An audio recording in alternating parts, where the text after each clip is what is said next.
अस्सलाम वालेकुम। तो हमने 3 वीडियोस कर लिए थे, एक टॉयज़ पेसोवाइज़ पर, ये हमारा आखिरी होने वाला है।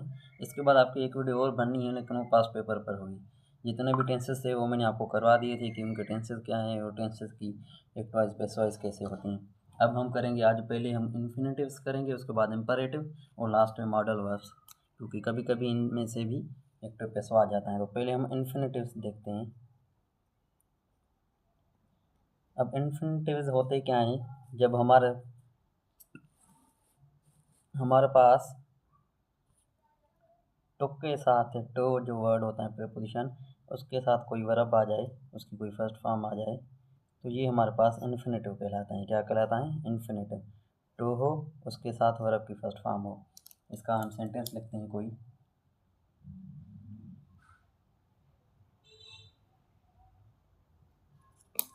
शी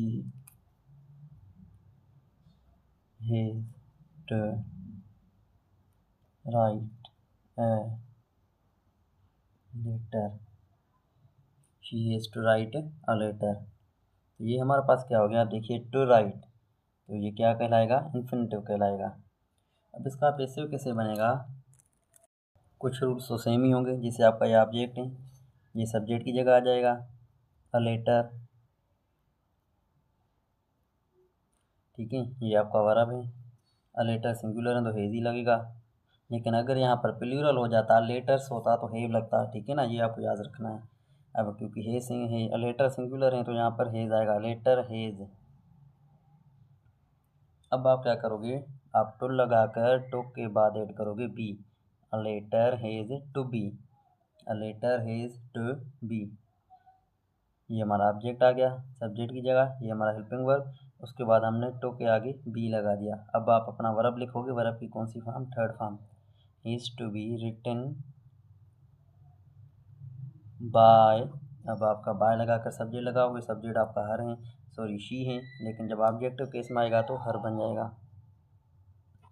तो ये से इन्फिनेटिव क्या होते हैं? टू के साथ जब हमारा कोई वर्ब आ जाए तो उसे इन्फिनेटिव कहते हैं। उसका पैसिव कैसे करेंगे? बस आप टू के बाद बी लगा दोगे, वर्ब की फर्स्ट फॉर्म होगी तो उसे थर्ड में कन्वर्ट कर दोगे। आपका ऑब्जेक्ट सब्जेक्ट की जगह आ जाएगा और सब्जेक्ट आपका ऑब्जेक्ट की जगह चला जाएगा बाय के साथ। तो वही रूल्स हैं, बस एडिशन क्या थी, यहाँ पर बी लगेगा। तो जब भी ऐसे हो, वर्ब के साथ टू लगा हो, तो उसे आपको इन्फिनेटिव की तरह करना है। ऐसे आप वैसे नहीं कर सकते जैसे हम प्रेजेंट परफेक्ट में करते हैं, ठीक है।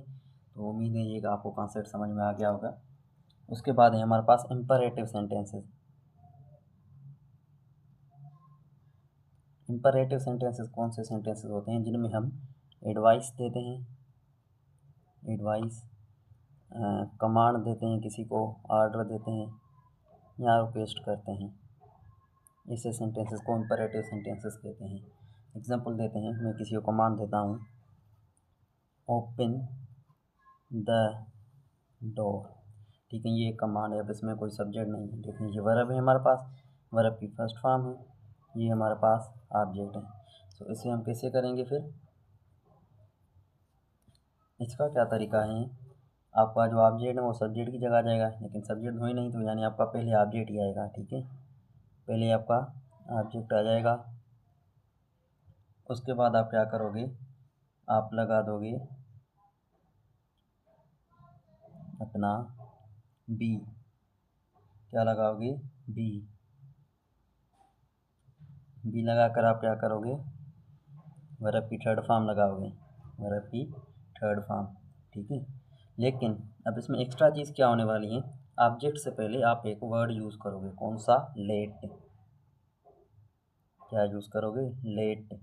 पहले आपका वर्ड लेट आएगा, उसके बाद आपका ऑब्जेक्ट होगा जो भी वो आएगा, उसके बाद आप बी लगाओगे, उसके बाद वर्ब की थर्ड फॉर्म लगाओगे। अब कैसे इसको करते हैं? तो हमारे पास ऑब्जेक्ट क्या है? द डोर, तो आपका पहले आएगा लेट द डोर। ये हमारे पास लेट आ गया, ये हमारे पास ऑब्जेक्ट आ गया, late the door.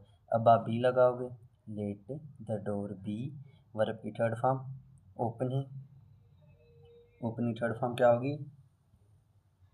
Late the door be opened, let the door be open. तो इम्परेटिव ऐसे सेंटेंसेस होते हैं जिनमें हम एडवाइस देते हैं, कमांड देते हैं या रिक्वेस्ट करते हैं, ठीक है। उनका अब कैसे होगा? पैसे पहले आप लेट लगाओगे, फिर ऑब्जेक्ट दोगे, फिर आप बी लगाकर वर्ब की थर्ड फॉर्म लगाओगे। हमारे पास एग्जांपल था ओपन द डोर, इसमें हमने क्या किया, ऑब्जेक्ट को हम पहले ले आए, लेकिन ऑब्जेक्ट से पहले भी हमने लेट यूज़ किया क्योंकि ये रूल है। लेट द डोर हमारा ऑब्जेक्ट आ गया, उसके बाद हमने बी लगा दिया, late the door be opened, verb की हमने थर्ड फॉर्म लगा दी।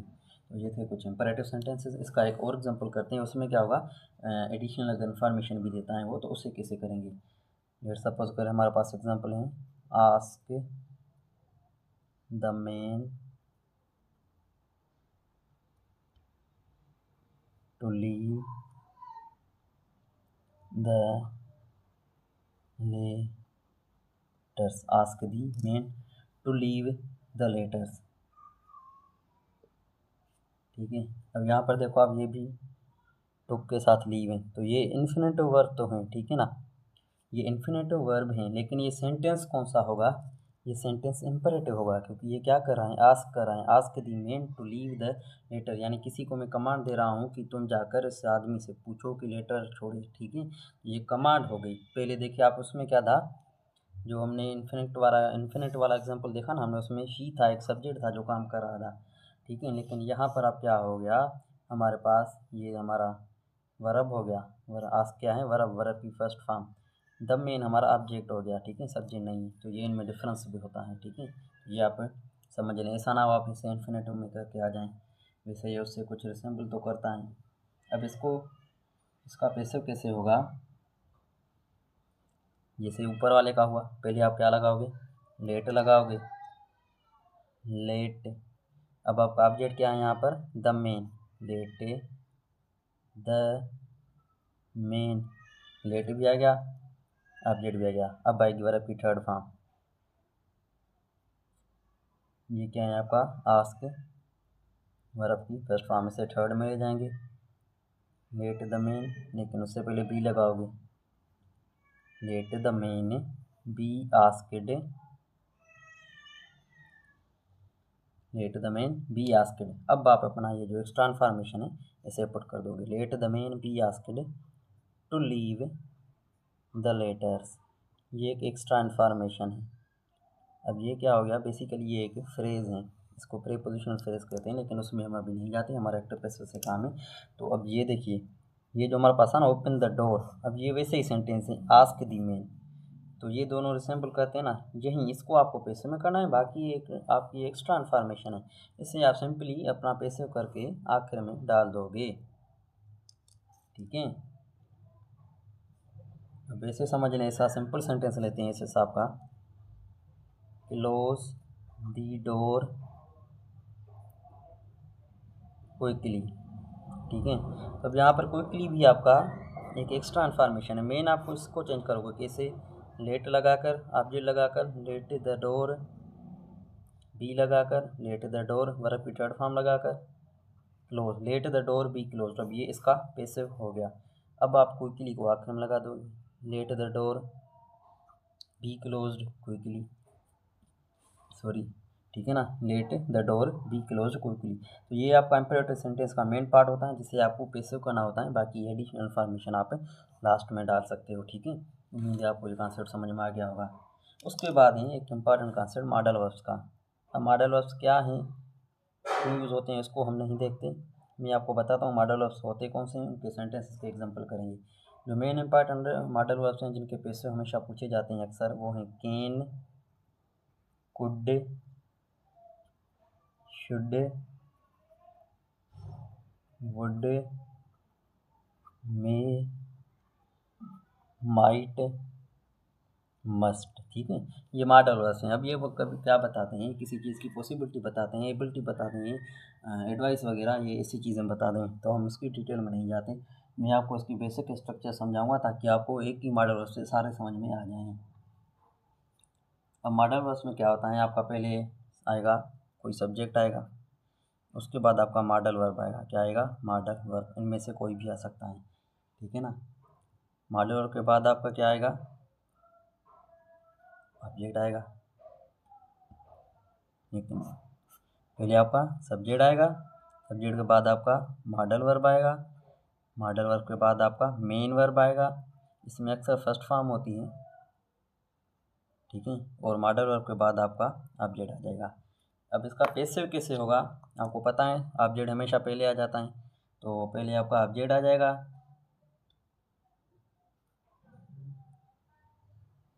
ऑब्जेक्ट के बाद आपका मॉडल वर्ब आएगा। अब मॉडल वर्ब जो ऊपर था ना वही होगा सेम, आप चेंज नहीं करोगे। यानी कैन होगा तो उसे कुड में नहीं करोगे, कैन कैन ही रहेगा, कुड कुड ही रहेगा, शुड शुड ही रहेगा, मे ही रहेगा, माइट माइट ही रहेगा और मस्ट मस्ट ही रहेगा। तो आप ये लगाकर जो भी आपका मेन वर्ब है वो लगाकर इसमें आप ऐड करोगे बी। आप क्या ऐड करोगे, बी। बी के बाद वर्ब की थर्ड फॉर्म, उसके बाद आपका बाय लगाकर सब्जेक्ट। देखिए वही चीज़ें रिपीट हो रही हैं, सब ऑब्जेक्ट आएगा सब्जेक्ट की जगह पर, सब्जेक्ट बाय के साथ ऑब्जेक्ट की जगह पर चले जाएगा, वर्ब की जो भी फॉर्म होगी वो थर्ड फॉर्म में चली जाएगी। अब मेन वर्ब में उसके साथ बी लग गया और कोई भी मुश्किल बात नहीं हो। ये मैं आपको बार बार बताता हूँ कि बाय और सब्जेक्ट वाला पार्ट ऑप्शनल होता है। अगर कोई सेंटेंस आपको आता है एक्टिव पैसिव का यूनिवर्सिटी के टेस्ट में और उसमें बाय के साथ सब्जेक्ट ना लगा हो पैसिव वाइज में, तो इसका ये मतलब नहीं कि वो सेंटेंस गलत है। ये एक ऑप्शनल चीज़ है, अगर आप लिखते हो तो मसला नहीं है, नहीं लिखते हो तब कोई मसला नहीं है। तो उम्मीद है ये बात आपको क्लियर होगी। इसका एग्जांपल देते हैं, शी मस्ट डिलीवर द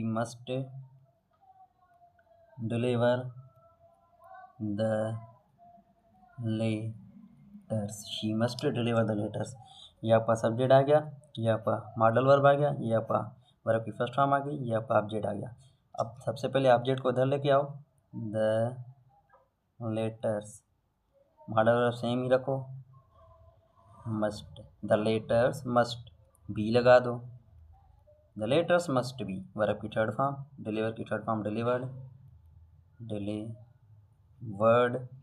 ये ऑप्शनल चीज़ें चलो मैं लगा देता हूँ, बाय हर। ठीक है, हमने वही रूल्स फॉलो किए। ऑब्जेक्ट हमारा द लेटर्स था, उसको हम सब्जेक्ट की जगह पर लेकर आ गए।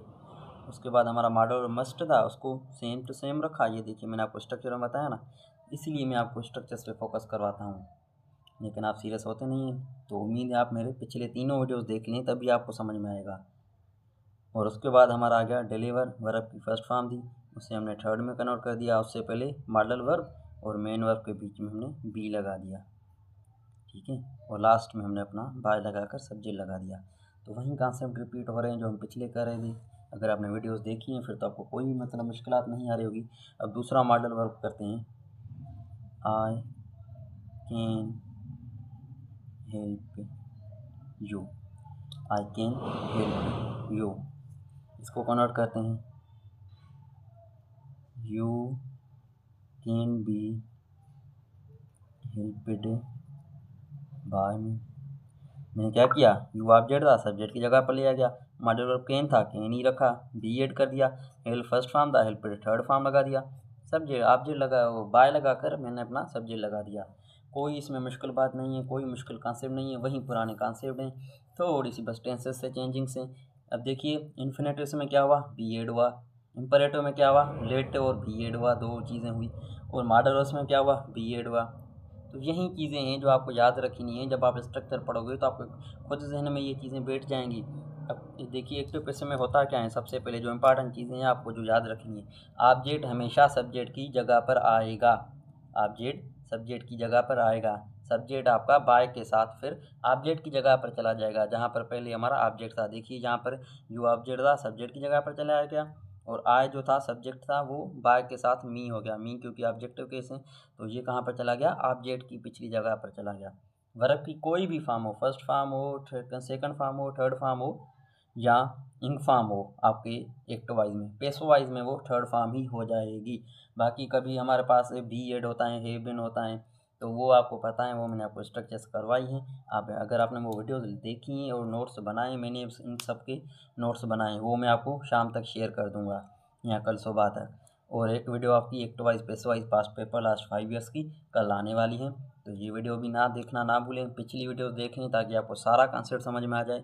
उम्मीद है कि आपके 5 में से 4 सवाल तो हो जाएंगे अगर आपने अच्छे से पढ़ा है तो, और अगर वाकई सीरियस होकर प्रैक्टिस भी की है तो 5 सवाल आपके हो जाएंगे, यानी 5 मार्क्स। उसके बाद 3 दिन में मैं आपको नरेशन कराऊंगा, उसके 4 रूल्स हैं सिंपल, वो आप समझ गए। और अगर आपने टेंसेस वाली मेरी वीडियो देखी है तो उन 3 लेक्चर्स में आपका नरेशन ऐसा क्लियर हो जाएगा कि आप 5 में से 4 तो कराओगे। बाकी हमारी दुआ है कि आप इंशाल्लाह अच्छा स्कोर करोगे। आप सबको अपनी चॉइस के डिपार्टमेंट मिलेंगे। हमारे फेसबुक पेज को लाइक करें और यूट्यूब चैनल को सब्सक्राइब करना ना भूलें।